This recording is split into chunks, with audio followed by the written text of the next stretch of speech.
Ama ugbu a Chukwu am na-akpọkwa ka m na-akpọ anwachi Igbo ga-adị Igbo ga-adịkwanụ onwe iberibe aha bekee butere anyị Chineke ekwere ka anyị na-ebu ya anyị ga-anọ n'omenala anyị bekee nọ na nke ha ụmụ anyị ga-agụta akwụkwọ bekee gụta nke Igbo onye ya agwa nwanne ekwu ya bụrụ onye Igbo gwa aja agwakwa ndị bekee were onu bekee gwa ha aja obodo na ha n'Igbo were onu bekee gwa ha ọ bụ onye hụ nwanne ya achị fere onye hụ nwanne ya fere ndị Hausa anaghị asịrị ibe ha Yoruba anaghị asịrị ibe ha ebili ndị River na ndị ọzọ anaghị asịrị ibe ha bụta ọ bụrụ ndị Igbo fere ema onye na-asịrị ọnụ ihe kwuru ma ọnụ Chukwu anụ ma yọgụ ka omenala Igbo mụmụ ichie ụmụnna bụ ike na-akwado m ekwadochie ike ka ihe Igbo na-aga ọfọ a ga-echiri kwesịrị ugbu a ihe anyị nọwụ agụcha n'ọjọọ ọwụwa ya n'ime ọwụwa ya achọrọ m ka Igbo niile Igbo gburugburu bịa kwado ọmarịcha Igbo ka ọ na-aga n'ihu ndị n'ibe ha nọ ndị na-ana bekee ndị nọ n'ala Igbo ndị n'ibe ọbụla ha nọ na Naịjirịa ka ha kwado omenala Igbo achọkwana ka obodo ọzọ ghara ewere ọmarịcha Igbo omenala anyị ka omenala anyị na-aga n'ihu anyị zadoro ụkwụ ụwa n'Igbo ihe anyị na-ekwe n'aha n'Igbo ọmarịcha Igbo bịa taa na ọjị ma ndị nwụrụ anwụ ma ndị dị ndụ bịa taa na ọjị ihe unu ga-akwado omenala Igbo mụ na onwe m kwadokwa nke omenala Igbo na ọmarịcha Igbo gaa n'ihu ugbu a nwa m ọjị a Igbo mma mmanụ Igbo mma mmanụ ugbu a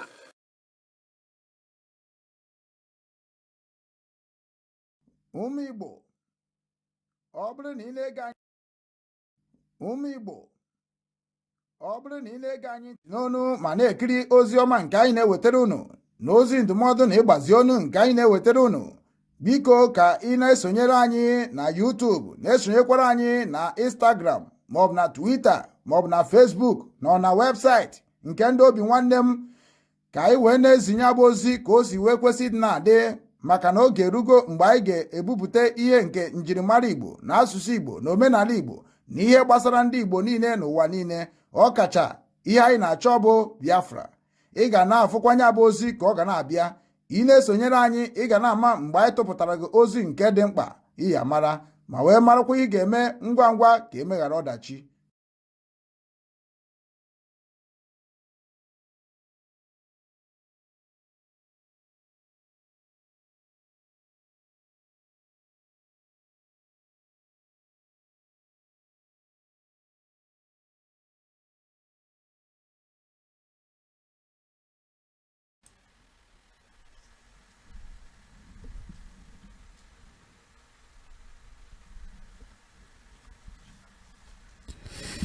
Igbo bụ Igbo ekene m unu ana m asị nke onye chiri ya zere ya mara anyị niile ma n'ụbọchị tata bụ ụbọchị Nkwọ Ikuku ma bụrụkwa ụbọchị anyị ga-enye Chukwu okike abịa ma ekene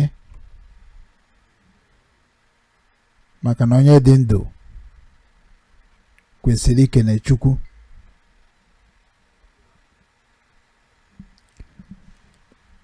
maka na Chukwu anyị na-ekwu okwu ya bụ Chukwu omemgbe o nyere dibịa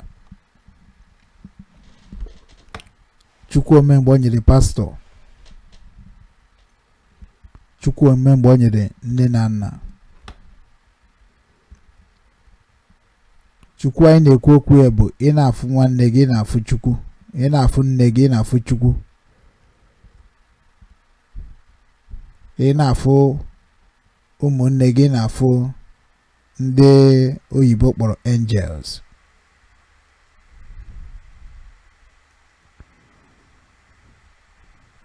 onye ọbụla mara mmiri mara uru mmiri bara amarago Chukwu onye ọbụla mara uru mmiri bara amarago Chukwu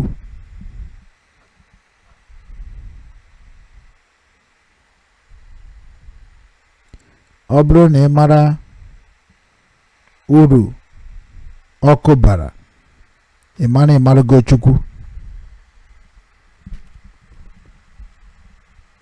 Ọ bụrụ na ị mara uru ikuku bara, ị ma Chukwu.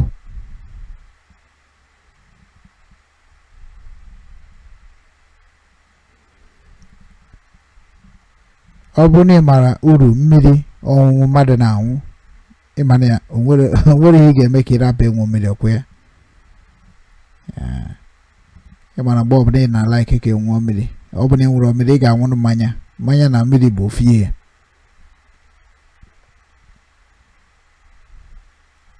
Kama ha na-arụzi ọrụ dị iche iche n'ime alụ, so ị ga-aṅụrịrị ihe ọṅụṅụ. Onye ọbụla na-aṅụkwa mmiri, ị mara Chukwu.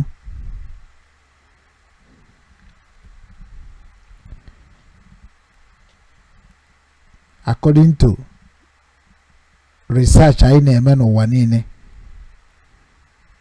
according to research Obinwannem Foundation na-eme, anyị ekwesịrị ịdị na-ekwu maka Chukwu. Anyị ekwesịrị ịdị na-ekwu maka Chukwu. Anyị kwesịrị ịdị na-ekwu maka onwe anyị. Echetara mgbe nne m gwara m sị, mgbe na-ajụ ya ajụjụ, maka ana m ajụka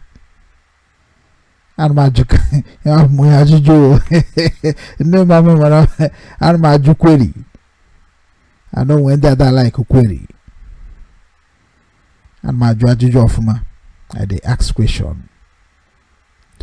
Amamihe mma today bụ ife njụtara, na ihe njetere, na ihe mmatara.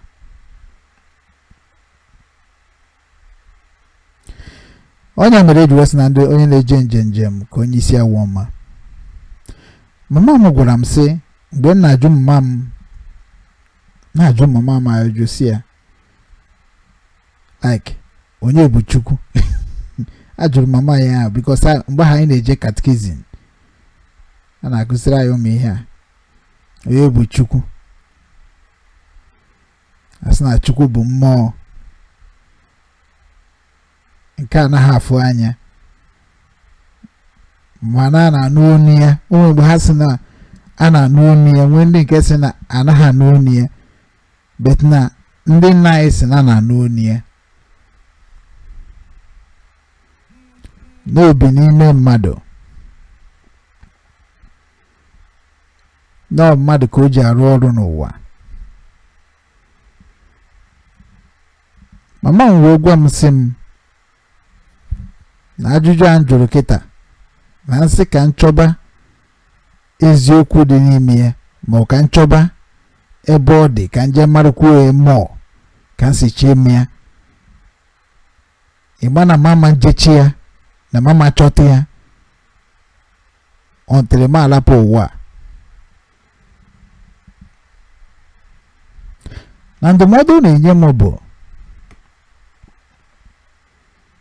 ihe m amaghọ ma amana ya, ana ihe m amaghọ amana m. Ihe maghọ amana ya,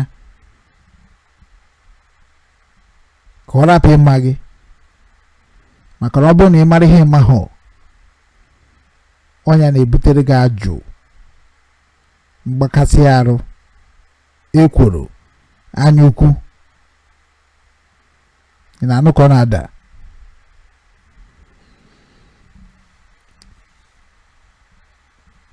Mama m gwara m sị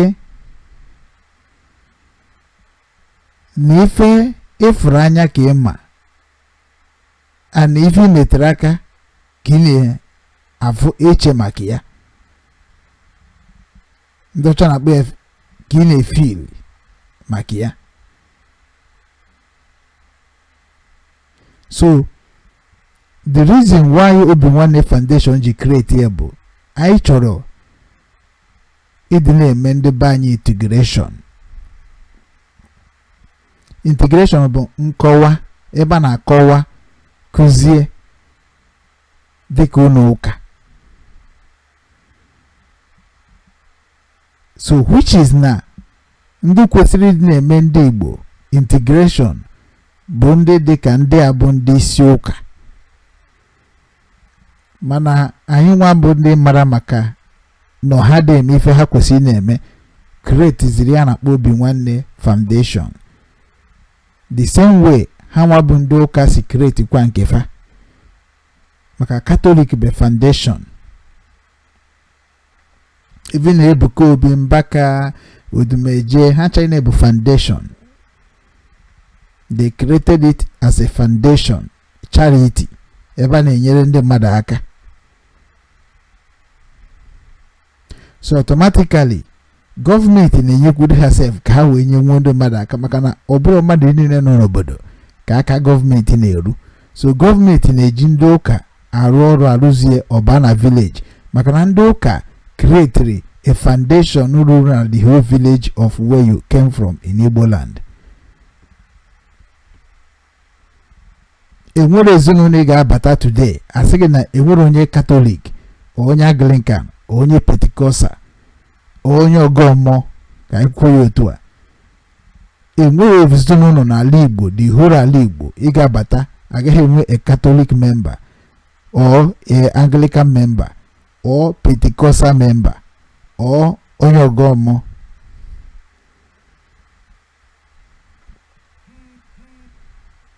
So automatically every foundation religion nọ n'ime na-enye reply, na-enye return message, na-enye feedback to all government of that place you are. Ndị ụka na-report to government, government na-report to ndị na-ewere ihe n'obodo anyị.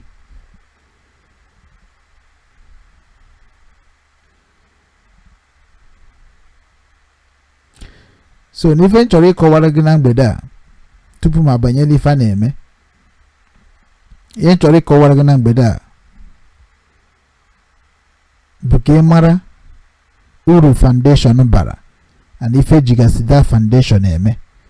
Nye ka nji sị gị welcome to Obinwanne Foundation Worldwide Security and Development Program ka anyị nọ ya today.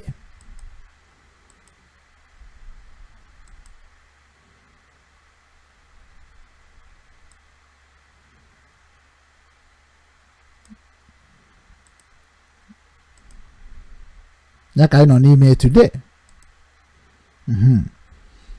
Ka o zuo oke.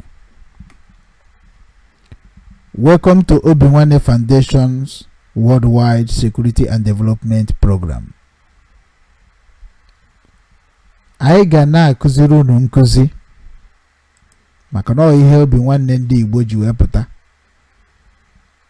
Anyị ga na-akụziri unu nkụzi. Anụ nkụzi ahụ anyị ga na-akụziri bụ nke anyị mara. Ọ bụ na gị nwa na-egezi ntị maybe na ịka m wee mara, you are welcome to educate me and educate my beloved ones that is watching me right now, or ndị kwuru okwu snow my followers, but I don't like it.